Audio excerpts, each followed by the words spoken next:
Hello good morning बच्चों। चलिए तो आज हम लोग पढ़ते हैं एडजेक्टिव के बारे में। ठीक है, डिफिनेशन सबसे पहले इसको देखते हैं। An adjective is a word that describe और मॉडिफाई ए नाउन और pronoun. It tell us about quality, quantity, number, ownership और विच वन। विशेषण वह शब्द होता है जो संज्ञा या सर्वनाम के विशेषता, संख्या, परिणाम, स्वामित्व या पहचान बताता है। ठीक है, एग्जाम्पल के रूप में हम लोग देखते हैं ए बिग हाउस, उनकी एक बड़ा घर। घर तो है लेकिन कैसा है, तो इसका विशेषता बता रहा है कि इसका घर जो है वो बड़ा है। ठीक है, 3 स्टूडेंट, स्टूडेंट तो है लेकिन कितने हैं, तो 3 स्टूडेंट, नंबर बता रहा है ना इसमें, तो इसकी विशेषता बतला रही है। तो 3 स्टूडेंट्स। माई बुक, यानी मेरी किताब, तो किताब तो है लेकिन किसकी किताब है, तो यह मेरी किताब है, तो ये भी इसका विशेषता बतला रहा है। ठीक है, आइए पढ़ते हैं काइंड्स ऑफ एडजेक्टिव के बारे में, इनके विशेषण के प्रकार। तो सबसे पहला जो है, इसे तो मुख्य रूप से एडजेक्टिव को 8 भागों में बांटा गया है। ठीक है, जिसमें से पहला भाग जो है आपका वो क्या है, तो वो है आपका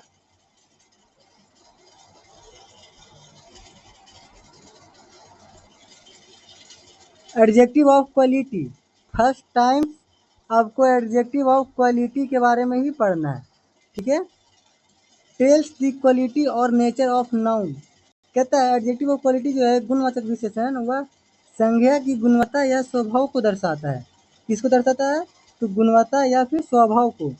जैसे एग्जाम्पल के रूप में हम लोग देखेंगे, he is an honest man, वह एक ईमानदार आदमी है। तो इसका गुण दर्शा रहा है ना, तो वह एक ईमानदार आदमी है। कैसा आदमी है, तो वह एक ईमानदार आदमी है।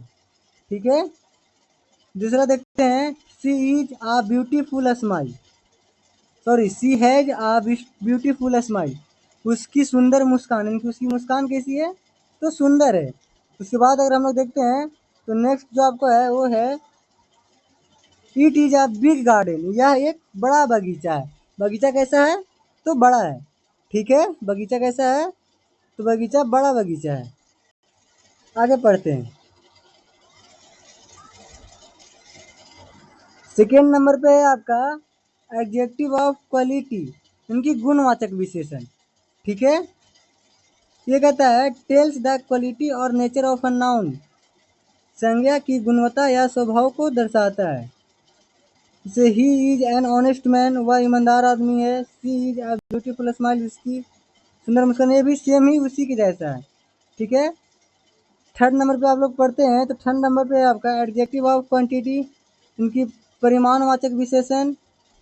अब ये क्या है, कि हो जाएगा शो अमाउंट और quantity use with uncountable noun, जो मात्रा या परिणाम बताता है, ये अनगिनत की संख्याओं के लिए होती है ना, अनगिनत संख्याओं के लिए हम लोग इसका प्रयोग किया करते हैं।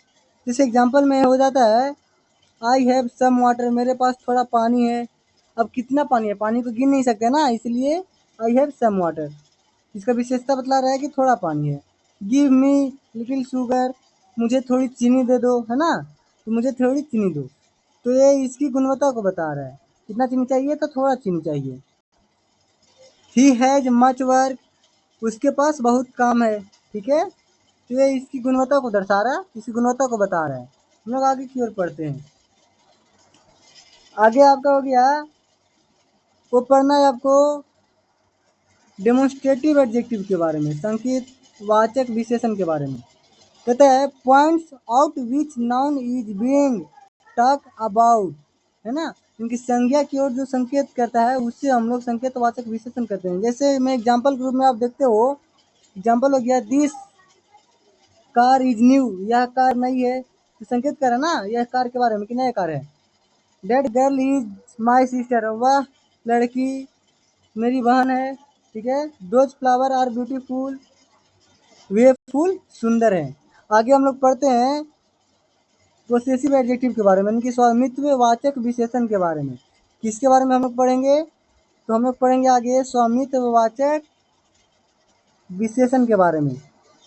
ठीक है, शो ऑनरशिप और रिलेशन। अब इसका काम क्या है, इट इज शो ऑनरशिप और रिलेशन, यह जो है संज्ञा पर स्वामित्व या संबंध को दिखाता है। स्वामित्व यानी कि अधिकार या फिर संबंध को दर्शाता है। ठीक है, फर्स्ट एग्जांपल हम लोग देखते हैं, माई बैग इज लॉस्ट, मेरा बैग खो गया है। ठीक है, तो संबंध बता रहा है, इसमें अधिकार भी बता रहा है कि वो मेरा बैग था। हिज डॉग इज क्यूट, उसका कुत्ता प्यारा है ना। तो इसमें भी ये उस पर अधिकार दिखा रहा है। कुत्ता किसका है, तो उसका। देयर हाउस इज बिग, उनका घर बड़ा है, तो ये भी इस पर स्वामित्व दर्शा रहा है। ठीक है, चलिए आगे पढ़ते हैं। आगे है 6 नंबर पे इंट्रोगेटिव एडजेक्टिव यानी कि प्रश्नवाचक विशेषण। अब जो भी किसी से इसमें क्या है कि प्रश्न पूछा जाएगा। Use to ask question about noun, संज्ञा से संबंधित प्रश्न पूछने के लिए प्रयोग होता है या फिर प्रयोग किया जाता है।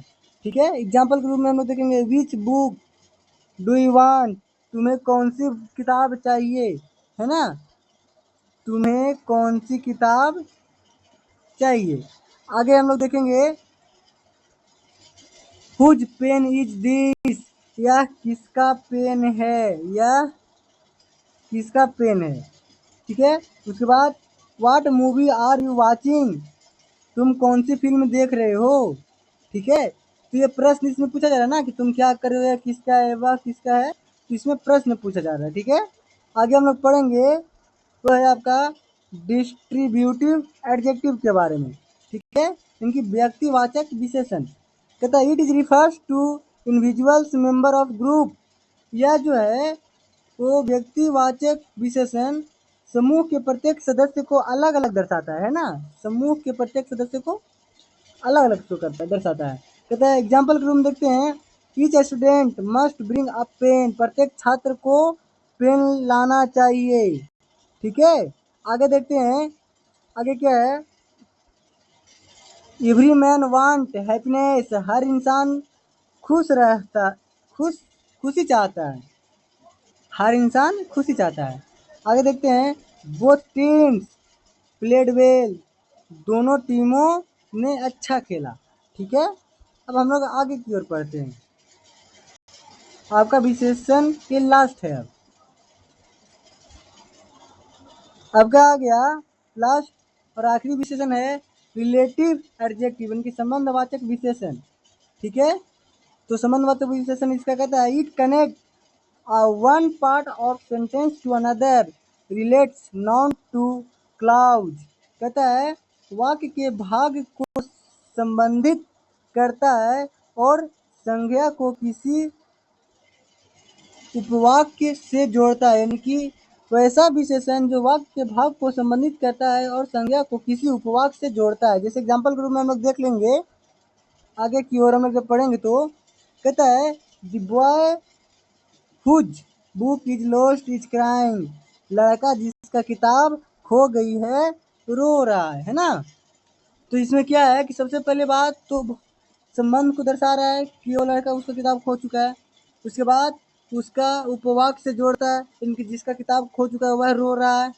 ठीक है, नेक्स्ट हम लोग देखते हैं, the girl who sings well is my cousin, लड़की जो अच्छा गाती है वह मेरी चचेरी बहन है। ठीक है, थर्ड नंबर क्वेश्चन हो गया आपका, the man who helped, the man who helped me was kind, आदमी जिसने मेरी मदद की अच्छा था। ठीक है, तो चलिए ऐसे ऐसे वीडियो देखने के लिए हमारे चैनल को वीडियो को लाइक करें और चैनल को सब्सक्राइब कर दें। ठीक है, वीडियो को लाइक करें और चैनल को सब्सक्राइब करें।